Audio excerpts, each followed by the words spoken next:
I I'm going to go back and talk about yesterday's class. I was able to come to the class yesterday, and you were speaking about Vrindavan. Was it yesterday or the day before? I don't know. Thursday. When, Thursday. when we came to the class and you were speaking about Vrindavan, and it was so wonderful. And you were taking me to Vrindavan as you kept speaking.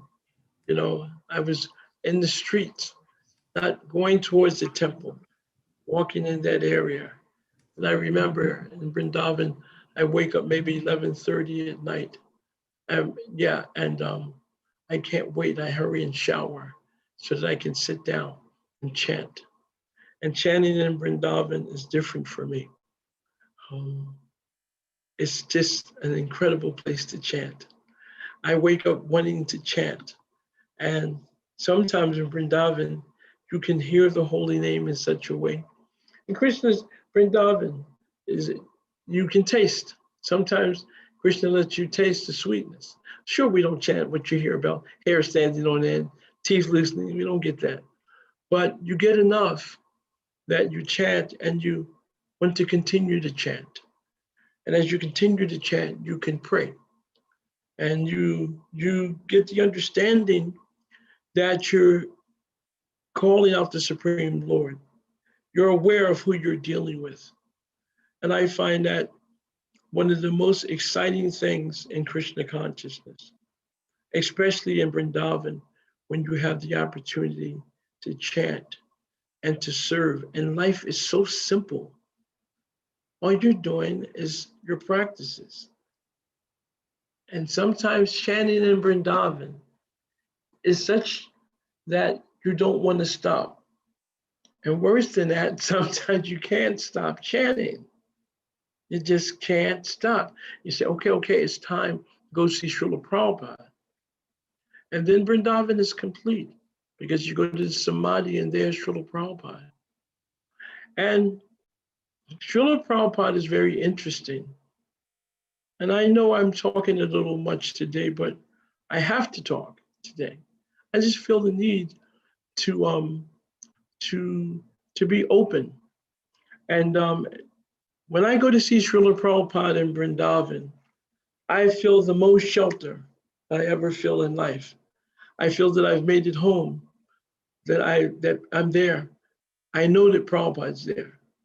Sometimes I bother him until I can feel his presence, but he's there. And that's the highlight, getting to that samadhi, more than anything, to get to the feet of Prabhupada. And when I think about that, I was thinking this morning, when I think about Srila Prabhupada, everything that we have is a manifestation of the mercy of Srila Prabhupada. Of course, Krishna is giving everything. But if Prabhupada doesn't come across the waters, if he doesn't, get in that cargo ship and come here not knowing our names, our faces, our particular plight, but understanding that there were a whole bunch of people, I mean, thousands, millions of people that needed what he had to offer. What insight, what vision. And so in a very humble way, he came here to give us, to give us Krishna. And it makes all the difference.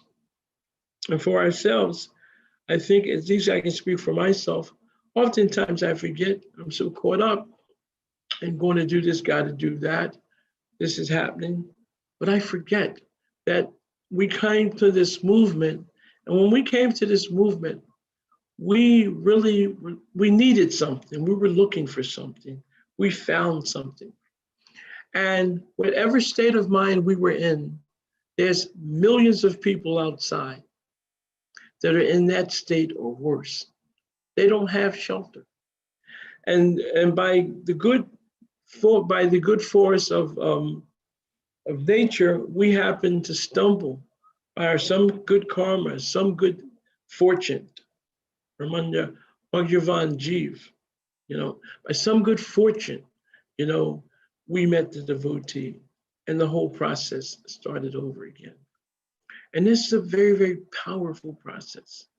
Yes, it ends with us being able to associate with devotees, getting enough encouragement and understanding that we decide to take shelter of the process, that we want to be connected. So we take initiation and we're given a gift by the spiritual master. We decide that we're going to surrender, and he decides that he's going to give us freedom. And he gives us this mantra. And this mantra is everything. It's so everything. and I forget. In my dealings with Krishna, I forget. And but aside from the mantra, another powerful thing is the association of devotees. Because even when you have the order of the spiritual master, the blessing of the spiritual master, without the devotees, life just does not work. So the devotees are very, very powerful and wonderful. And I thought we should remember that. When Mother Shobha Radhe was reading, and she was reading the opposite of the 10 offenses, and you can see instead of haphazardly or casually blaspheming devotees, that can be completely eliminated by always looking at the opportunity to glorify devotees. And when we glorify the devotees, our heart becomes light, because they belong to Krishna.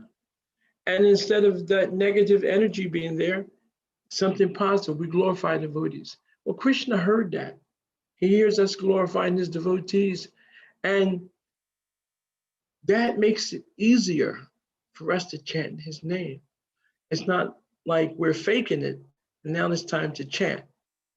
So I was thinking about the association of devotees and you, and I thought before we started reading today, I would just tell you just how much I appreciate you and the process. And I hope that each and every one of you have a feeling of appreciation in devotional service. I know we don't go take a sidebar often, and we stick to the verse, and we stick to the program, and we keep it going.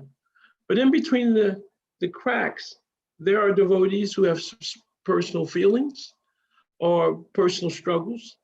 And unless you know that it's okay to have these situations and that the association of devotees is there, it's not just the hearing and chanting.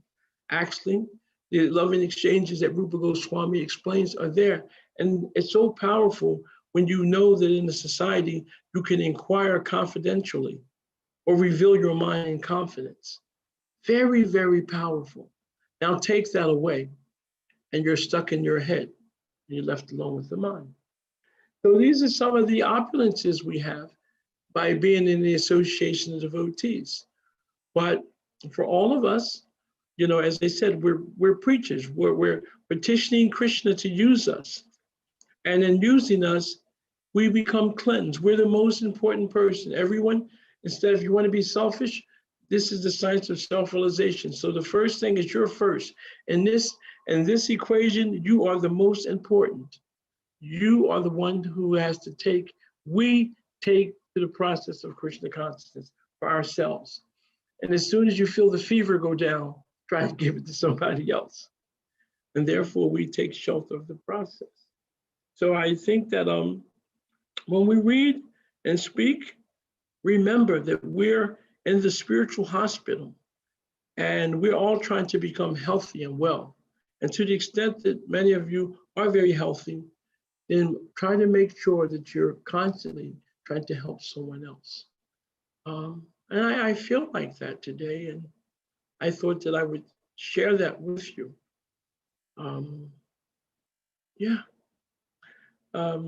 Very nice movement. I feel very grateful. Okay, I know that our time is running short, so we're going to have to read and hear. But I took that time out because I meant it. And just like when we have questions later after class, we call. If there's anything else, we call. And not just me, anybody. You should feel like that. You're trying to give your life to this movement. You have the right to try to find shelter from devotees. It's part of the process. Okay, Mother Shobha Radhe. Hare Krishna, Prabhu. All right. Oh my God. Are we going to deal with humility today? I thought number 2, ways to successfully stop namaprad. How did humility come up there like that? It is so required. I just wanted to say, Prabhu, it was very nice to hear you speak today before we started reading. I think expressing gratitude for all that we have is just very, very important. Acknowledging we have been given so much mercy. We've got to acknowledge that. So thank you very much for that. That was very heartfelt. I mean, it was really nice. It came from your heart, and it was good for all of us to hear that. Oh, that's good. Okay. Okay. These ways to successfully stop nam-aparad, offenses against the holy name. I think, Mother, I'll just read the first one. You will continue. Sure. It can be quite troublesome to counteract offenses against the holy name once they have been committed. Therefore, intelligent chanters move carefully through life, taking no risks. If one pinpoints the sources of offenses and diligently avoids them, the happy day will soon arrive, where the pure holy name will appear. Ultimately, there is only one way to overcome all the aparads, either those committed in the past or those we are committing in the present. Namaparada yuktanam namajeva harant yagram avishranti prayuktani tan yavarta karni cha. Only incessant chanting of Harinam can affect the purification of one who is infected with Nam Aparad. Indeed, the tireless chanting of Harinam is the only way to achieve the goal of human life, love of Krishna. Padma Purana, Swarakanda 48-49. Continue, Mother. Only tireless chanting can completely remove the effects of past offenses and prevent them from raising their ugly heads again. Bhaktivinoda Thakur tells us what tireless chanting means in our practice. Tireless chanting means that other than the time needed for eating and sleeping or other activities related to bodily maintenance, one should chant with feeling. Here he uses the word karakuti, which literally means intense contrition. Such chanting will lead to the destruction of the 10 offenses. No other auspicious activity or penance is effective in this regard. Harinam Chintamani, chapter 13. We can become offenseless chanters only if we avoid bad association and accept the association of devotees who are single-mindedly focused on the holy name. It is contact with pure devotees that helps us direct our full attention and intention toward developing pure love for Krishna. Good chanting does not depend on our adherence to mechanical rules. It is not a matter of just doing the do's and avoiding the don'ts, and then our job is done. No, not at all. Chanting is an offering of the heart, a heart filled with feelings of humility, a desire to surrender, and a sincere service attitude. It is ultimately a loving call to Sri Sri Radha and Krishna. This means we need to chant with a firm understanding of our relationship with them, sambandha. My Lord, I have a relationship with you. I have lost my way in the world of temporary relationships, but my real life is with you. My real home is with you. You are my real safety. to put our heart into the chanting. In other words, we must feel separation from the divine couple. We want to be with Sri Radha and Krishna again and serve them. And we pray for that through our chanting of the holy name. But how can we feel separation in our hearts? But how can we feel separation if our hearts are dry? If we cannot cry for Krishna, cry to Krishna for Krishna. That's all. We must understand all these things if, in due course, we wish to awaken to the heart of a sincere sadhaka, and then from there step forward toward advanced and affectionate chanting. Only affectionate chanting can lead us into deep practice, and only if we find shelter in the depths of the ocean of chanting will we be saved from the disturbing waves of offenses, namaparad, that can completely push us away from our goal. We learn the art of chanting with affection from affectionate chanters. Pure devotees who can teach us by their example and who can show us how to personally serve the Lord. Srila Jiva Goswami explains in his Krama Sandarbha Tika on Srimad Bhagavatam 6-19 the benefit of affectionate chanting. The holy name can be chanted in two ways, ordinarily or with affection. The ordinary offenseless chanter will reach the Lord's divine abode, but the Lord comes near only to an affectionate chanter. So an affectionate chanter attains the Lord's personal service.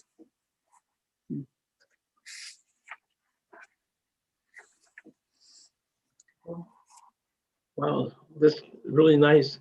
I love the part that's coming up with the notches. But well, so much was said there. Um, affectionate chanting. There's so much inattentive chanting. How can I chant affectionately? The awareness of the relation, the sambandha. We can only be where we are. So sambandha again has to be there. Knowledge of the relationship. Krishna, I'm yours. I belong to you. That is so important. And how do we remember that? The association of devotees. So funny how powerful devotees are. And we get this association and we kind of take it for granted. But the devotees are reminding us of Krishna. What they do, how they dress, they remind us of Krishna. They remind us of our vows, of our purpose. And there were 3 points that you that were raised in the purport. And Mother, I was missing them. I wanted to go back to those 3 points that he made in chanting. Mother Shobarade? Yeah, the 3 points. Right down again.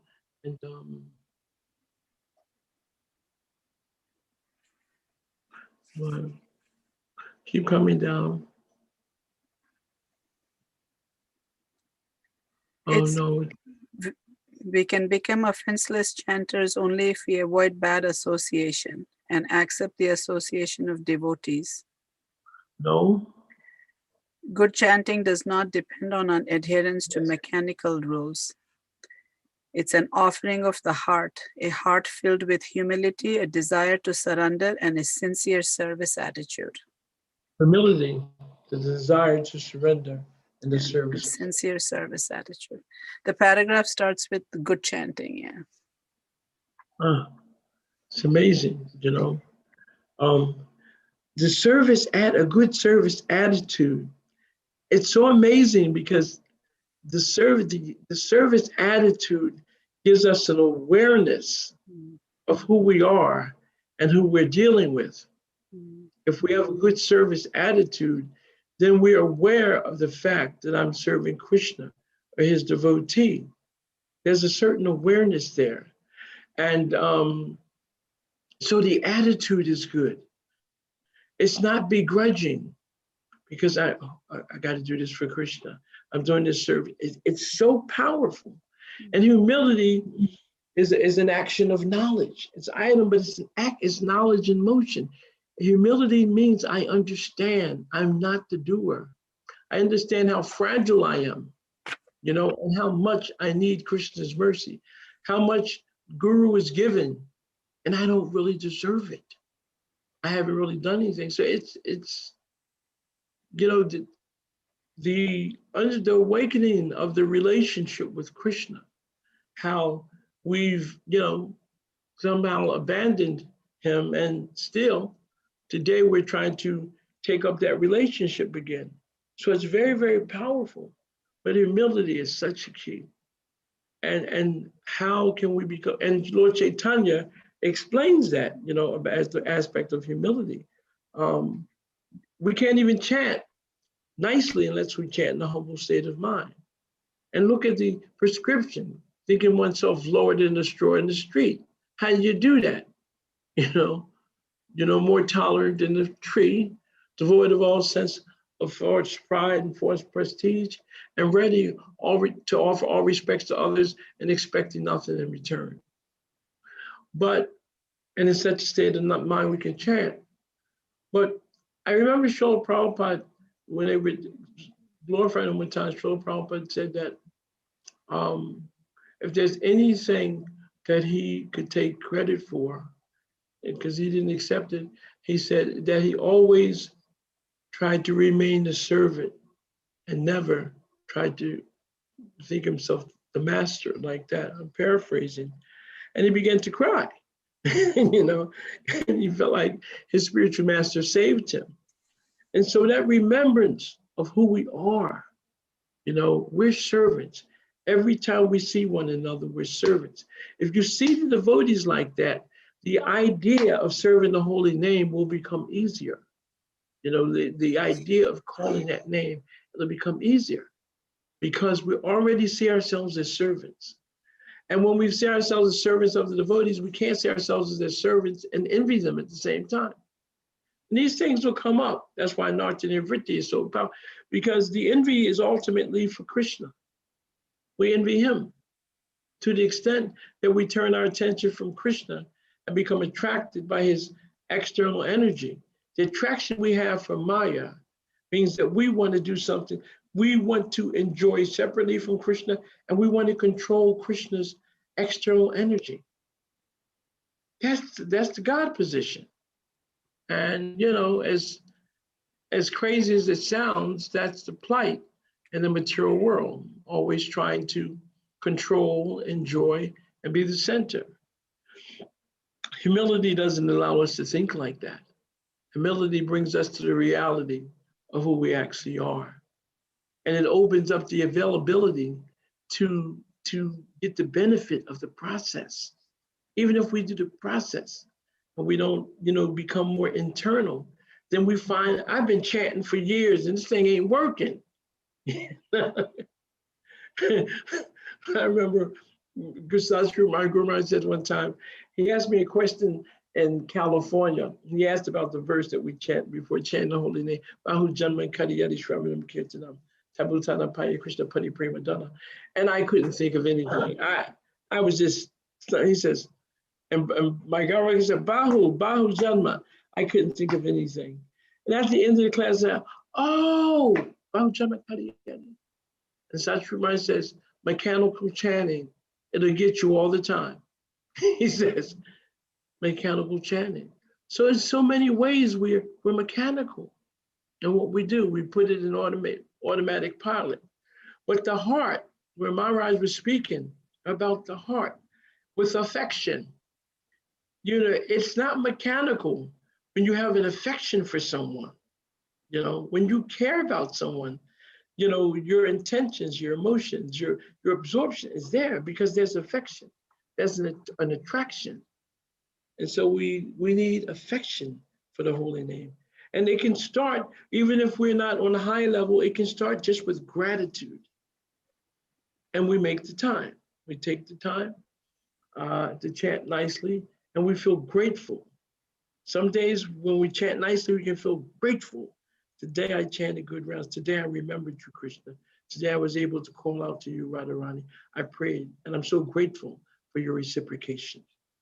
However we do it, it has to become personal. All right, let's go. You have any points you want to raise? You want to share? Any inquiries? Let us talk.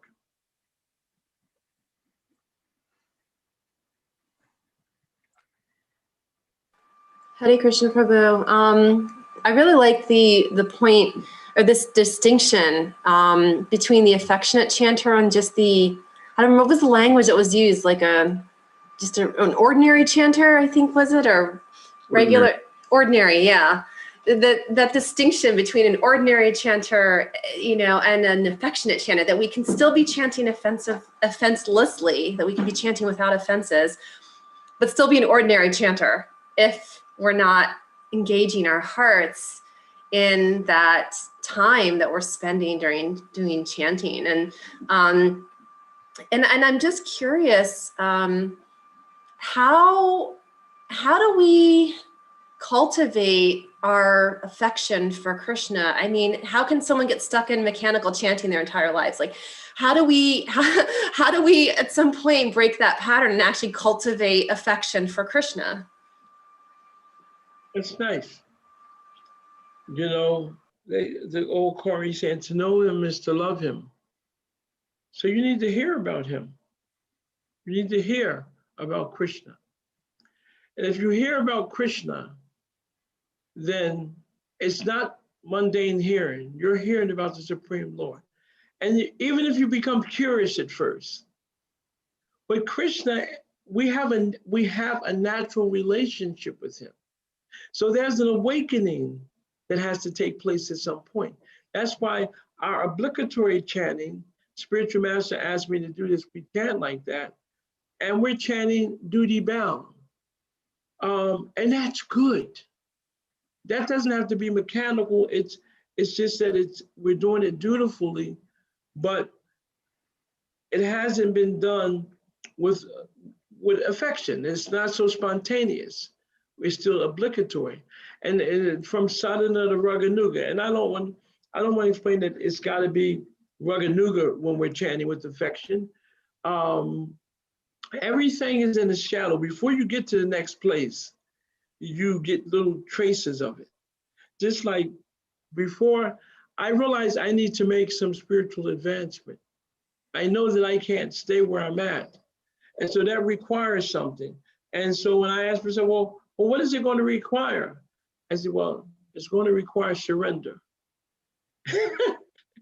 And surrender may sound funny because I remember when I was a young man, maybe in 1980, and the temple president says, you know, you're going to have to surrender.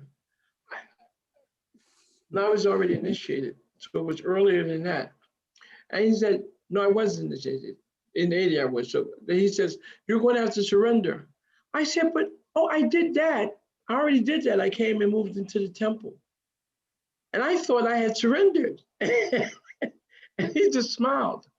But that's surrender. You know, it's internal and it manifests externally. So for me, I know that it's time to surrender. Surrender your mind, surrender, you know, just surrender to the process. You understand the process. You either want to do it or not. And then when you do it, you can do it mechanically or you can do it affectionately with gratitude. Now you care.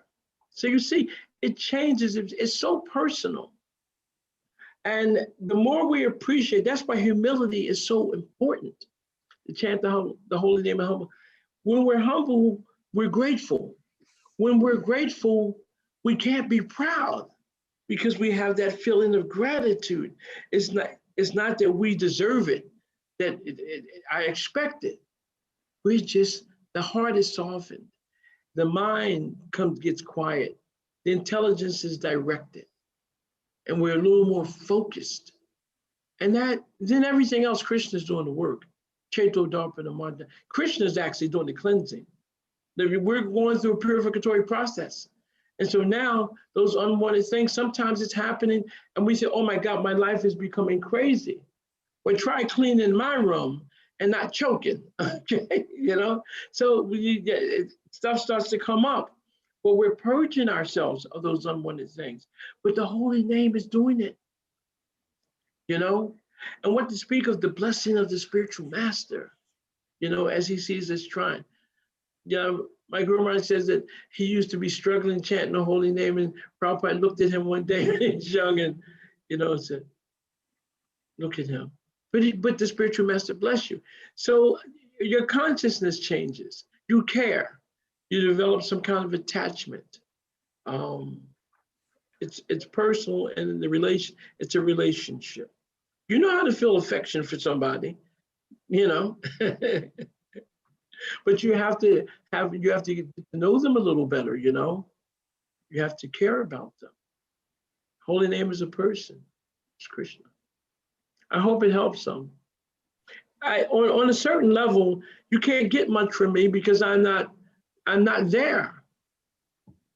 At least I've come to the platform in life of understanding that I want to be there. I'm not embarrassed that I want to be a better person in Krishna consciousness. I used to be embarrassed that I thought like that. Anyway, someone else said there are other points. Mother Sudevi has something. Yes, Mother Sudevi. Hare Krishna, Prabhu. Just a little bit more on the, how to get love and attachment for Krishna. Just remembering, Nitya Siddha Krishna Prema Sadhya Banoy, Shravanadi Suddha Chite Kare Udoy. And just like you said, just by hearing, and I was remembering Rukmini. She never met Krishna, but she heard so much about him, and then she said, I want to marry him now. And then she made all her arrangement. So that's how the more we hear, the more we know. I mean, anybody, how do we become friends? How do we get to know? Because you have been meeting them, talking to them, and then develop some attachment. It's the same thing with Krishna. You explained very nicely, hearing and chanting, but it has to be constantly, nityam, all the time, and it will come because it's already there. The love is already there. It's just time, and then just by our endeavor and constant endeavor, it will all come. So, Hare Krishna. Oh, Mother. That's why, Mother Sudevi. See, that's why I'm always calling for you, Mother Sudevi. You wake me up, you know. But it's so sweet, and it's so real. And I love the point of remembering Mother Rukmini, you know. She said, I'm going to marry him, you know. And now you're making me think of Krishna joking with Mother Rukmini, saying he wasn't qualified to be her husband and that, you know, she should find somebody else. Next thing you know, she's passed out. This is out, you know. She's getting upset, and ultimately she just couldn't deal with it. She just passed it out, you know. And Krishna, I'm joking. But Krishna, I like that point because Krishna is something else. You know, Krishna's always doing things too. The more intimate you get with him, you know, he pulls more stunts himself. Even on our platform, he does things to make us yearn for him. We don't have Vipralamba, we don't have that service and separation, but that glimpse of Krishna, just a slight taste. And then Krishna pulls a stunt where we have, it makes us need him a little more. And as we need him and come closer, then there's the reciprocation, the clarity, and we learn to care. So it's interesting. So much is, but you know, Krishna is doing so much. You know, when you really get down to see what's happening, he's making all kinds of arrangements for us to come back and love him. I spoke of the minute independence because it's so important, it's so powerful that we all have something that Krishna wants. Yeah, we belong to him, he's our man, but he wants something from us. And that little independence that we have, he can't take it from us. Can you imagine taking someone's independence and now they love you? No, it's not possible. So we have to give it to him. We have to give that independence. Let's say, Krishna, I'm yours, you direct me. And as Mother Sudevi said, by constant chanting, continuously hearing, whether it's Bhagavatam, Gita, the holy name, just keep hearing. And she said, Nitjam, perpetually, keep hearing regularly. And something becomes awakened within us. And the process becomes a little more reassuring. When you're at the bottom, sometimes you can feel a little hopeless, but the association stops that. The association makes you feel hopeful. You won't feel hopeless. That's the point. All we need to bring to the table is just a little faith, little sincerity, not much. And the devotees will take and fan that. They'll make a flame from that. And from then on, it's just a matter of adhering to the process, becoming more careful. And oftentimes with the holy name, I got to chant my rounds. Hare Krishna, Hare Krishna, Krishna, Hare Hare. We forget that we're inviting Krishna to take a seat in our hearts. We're inviting Krishna we're saying, I want to reestablish a relationship with you. Please, if you're not ready for Krishna Prema, because I'm not ready to receive it, I know that, but at least let there be some again. Help me become strong enough that I adhere to the process. Abhideya. Let me be in the process. That Abhideya is amazing, because there the magic is going to start in the process. You're in a relationship with Krishna, and that awareness and the practice is there. Priyojana is eventual. Eventually you're going to become a lover of God. So we got to get that sambandha again. We have to get that knowledge of the relationship and get the practice. And then in the process, that's where Krishna consciousness, I find, I don't know if I'll ever could become a real lover of God, because I'm really attached to being in the process. Because in the process, you're going to see Krishna. Even Krishna says eventually we'll see him face to face, but you're going to see Krishna moving in the process. It's not that many coincidences in life. So Krishna's moving. And I often tell people that when Krishna is ready to do something, he opens the door. So when somebody opens the door for you, you generally walk through it. And bam, another door opens up. You say, okay, you walk through that door. And all the doors open up. It's like there's no extraneous endeavor, because now he's showing you the next way. He's guiding you to your service where he wants you to be. You have to go through that door. And that's, for me, that's the most powerful thing. I don't see Krishna in everything, but I see the process. I can see Krishna in the process sometime. And that I will give my life for, to continue to see Krishna moving. Okay. Are there any other points?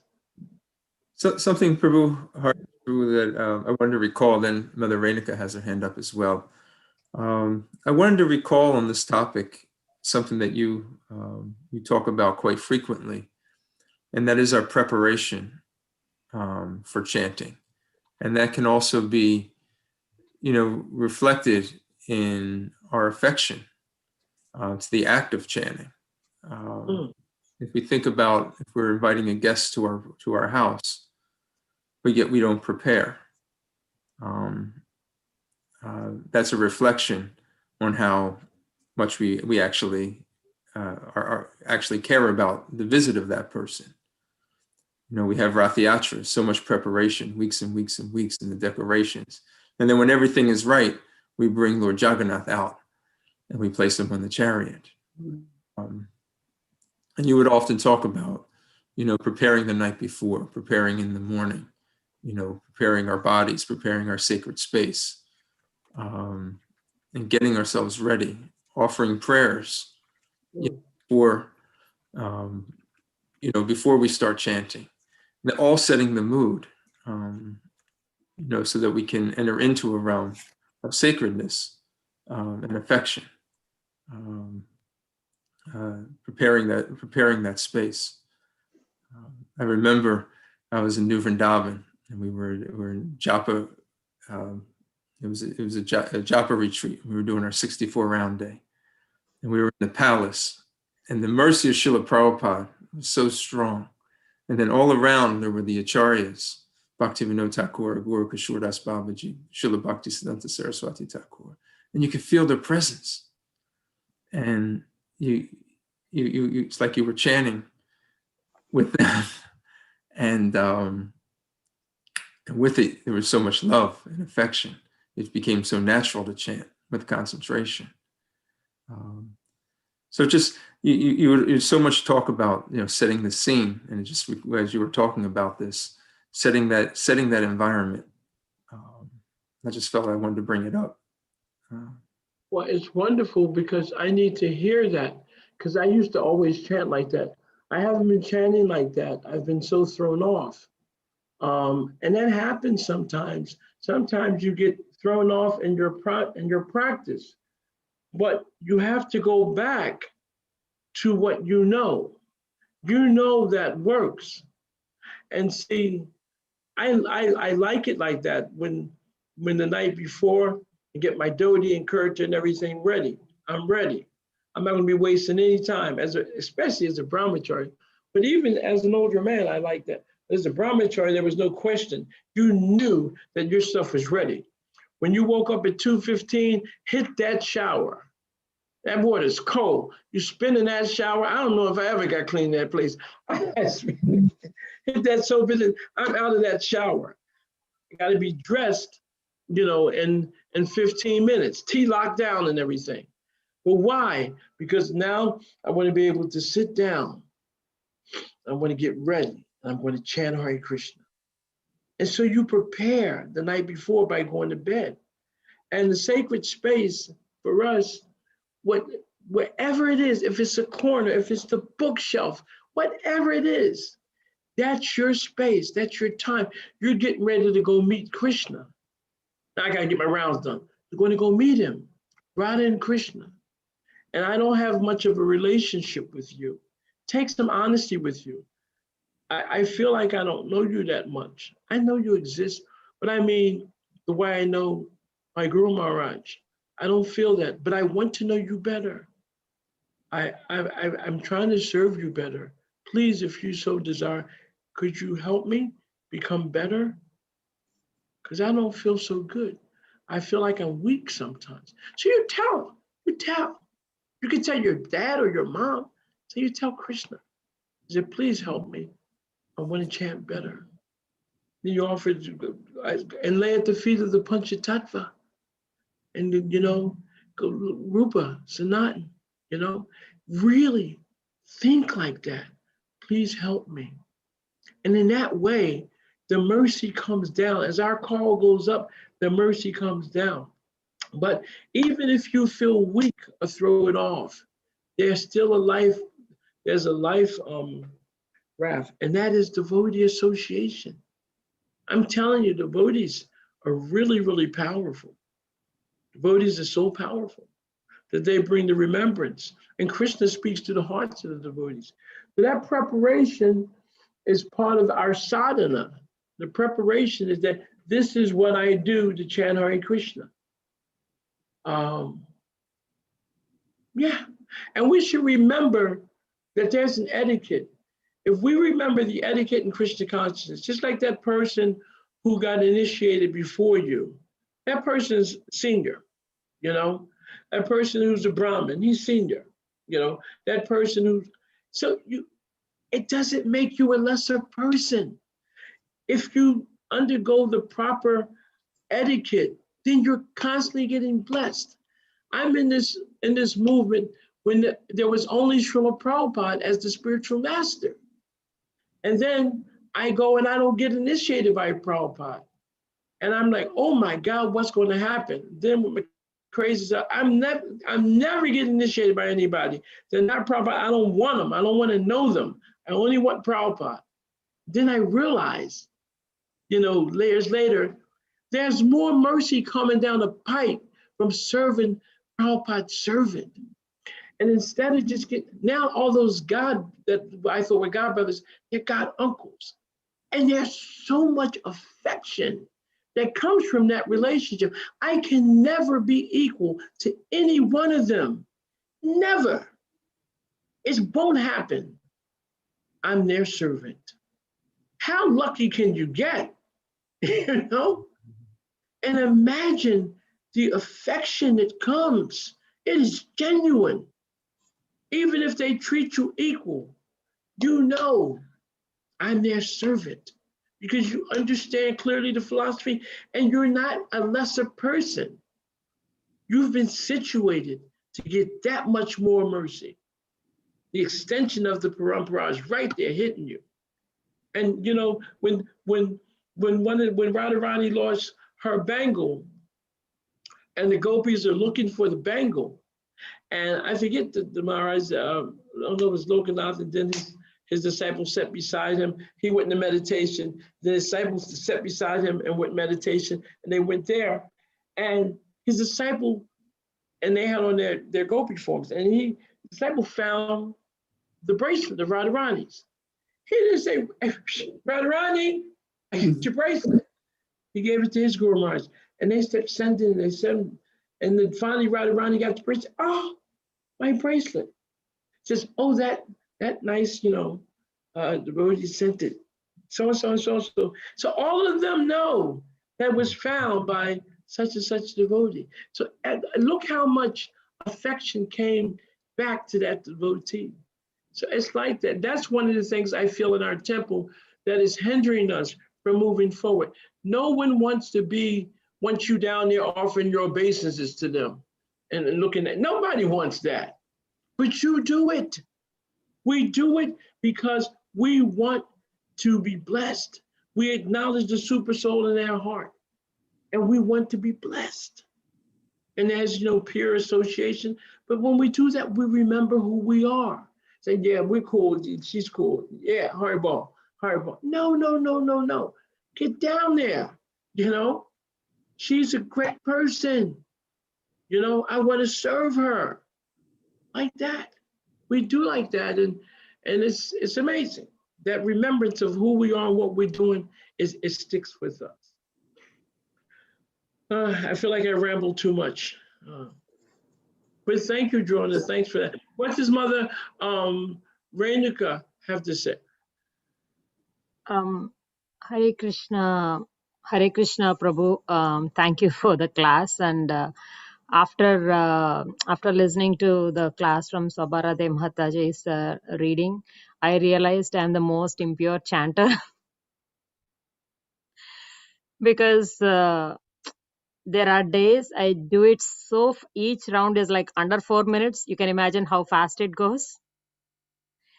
So I think I watched Prabhupada's round one. Each one of his rounds were like 8 minutes, 17 seconds or something like that. So at one point in time, I used that round as my rubric and go with the flow with him. But then I realized, Prabhupada is very slow and I'll go in my own route and it's under 4 minutes. Like each round is under 4 minutes. You can imagine how fast it goes. And it is very mechanical. But the thing is, during weekdays, and there are some meetings for me which are like very tension and, I need to really watch what I speak, every single word and whatnot. And, cross questioning back and forth, and if there is an error in any of my work that was submitted the previous night, you get I'm responsible for my work, and one extra line in a report, one extra record in a report, I'm supposed to justify why I got it, or if it is wrong, then I need to justify how I got it wrong, my approach was wrong and all. So it's all tension filled meetings. So when I have those meetings in the day and I start the chanting, I really want to complete my 16 rounds before my work day starts. It becomes very hard for me to focus on chanting. It becomes so mechanical. It's most impure chanting, you can call it, but I can't help it. Oh, mother, First of And all, on weekends, on a day like this, yes, I can do the affectionate chanting. Now today I learned about affectionate chanting, do it affectionately and all that stuff. But on weekends and on non-tension meeting days, yes, fine. But on days when I know that the meeting is coming up in few minutes or something like that, it is very hard to focus on chanting. well, I want to interject before you go any further. First, I want to say something to you, Mother Renica. First of all, most of us have an affection for you.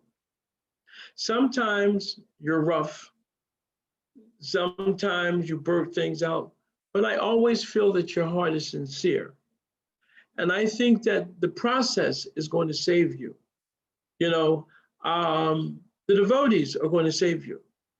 But you, just like you say how you are so careful in your preparation for work, this work that you're doing, you may have this job for 5 years, you may have it for 10, you may switch jobs earlier than that, but it's not eternal.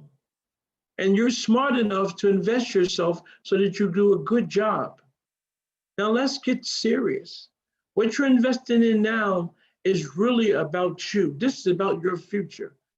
You have this case, this body, you have your daughter, but this whole body, as you know, is temporary. At a certain point, you're going to pull over and this thing is done.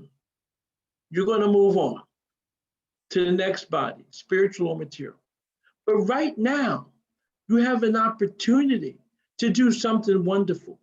You have an opportunity to know all that can be explained to you, that can be understood, exchanged with God, if you adhere nicely to the process.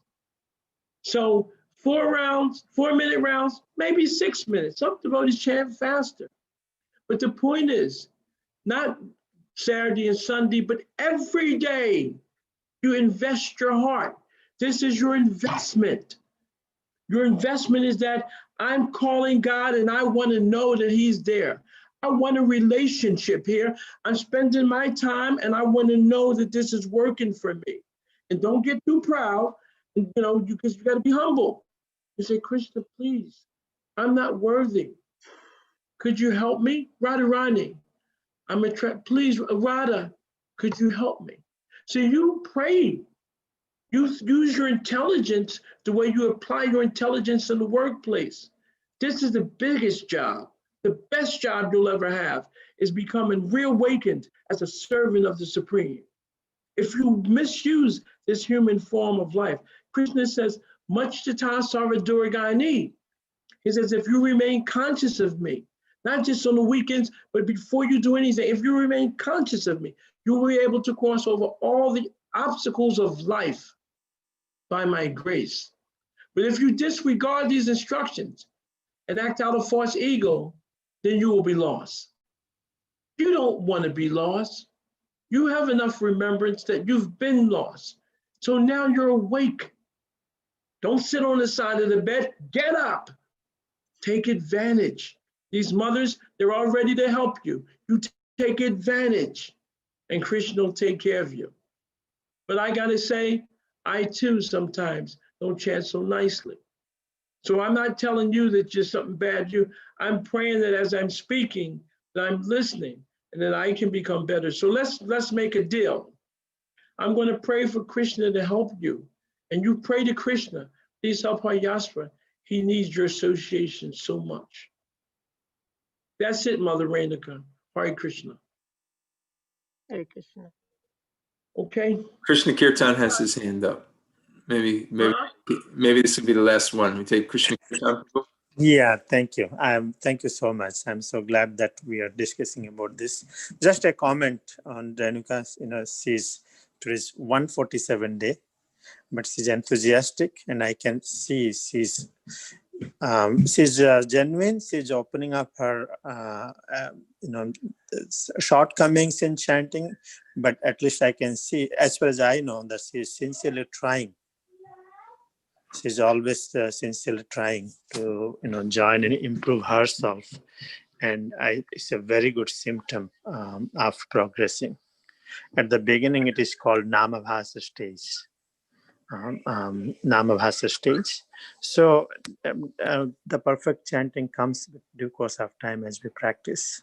So I'm very happy. Just want to say that she's, we all know. Thank you, Renika, for, sincerely trying to improve. We are also, even I'm also trying every day. Thank you. Hare Krishna. Thank you, Krishna Kirtan. Thank you so very much. It's come to that point. When I was a young man, I used to write lyrics, and therefore I would study lyrics of the masters and things like that, of the best writers. And there was one lyric where they had one song that says, more than ever, I'm glad there is you. And I feel like that with the devotees. I am so glad that there's you, no matter what I don't have, whatever my shortcomings. If we have the devotees, if we have each other, then we'll be fine. That is the process. So thank you so very much. All glories to Srila Prabhupada, Vanchakopa, Trubhishcha.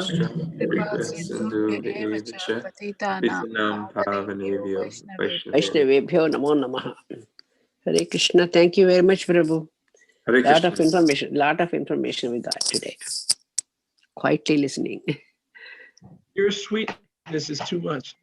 Thank you, Haryashtra Prabhu. It's a lot of information, Prabhu. Our gratitude to Thank you for this very nice session. Hare Krishna. Thank you, Prabhu. Thank you very much, Prabhu. God, thank you so much, Hare Krishna. Thank you, Haryashtra Prabhu. Wait a minute, whose voice is that? This is Jana Vatsala from Gita Nagari. Hare Krishna. Hare Krishna. Obeisances to you, Chintamani, your daughter? Yes. Yeah, thank you so much. This was such a transformational class. Thank you so much. You know the point, Mother Chintamani. You know what's up. I was there getting Nagari. Yeah, you know what I just felt when you were responding to the last wonderful devotee? I felt that Srila Prabhupada came through you and had me by my shoulders and shook me and said, wake up, this is no joke. So thank you for shaking us by our shoulders to let us remember what's at stake. So just like the perfect dad or mom, when they like shake you up, wake up, Japa. So I'm hoping that I wake as well. It's not one-sided. It's not unrequited. It's two-sided. So thank you. Obeisances to Jagannath. Yes, I will. He's at work. Thank you so much. Hare Krishna.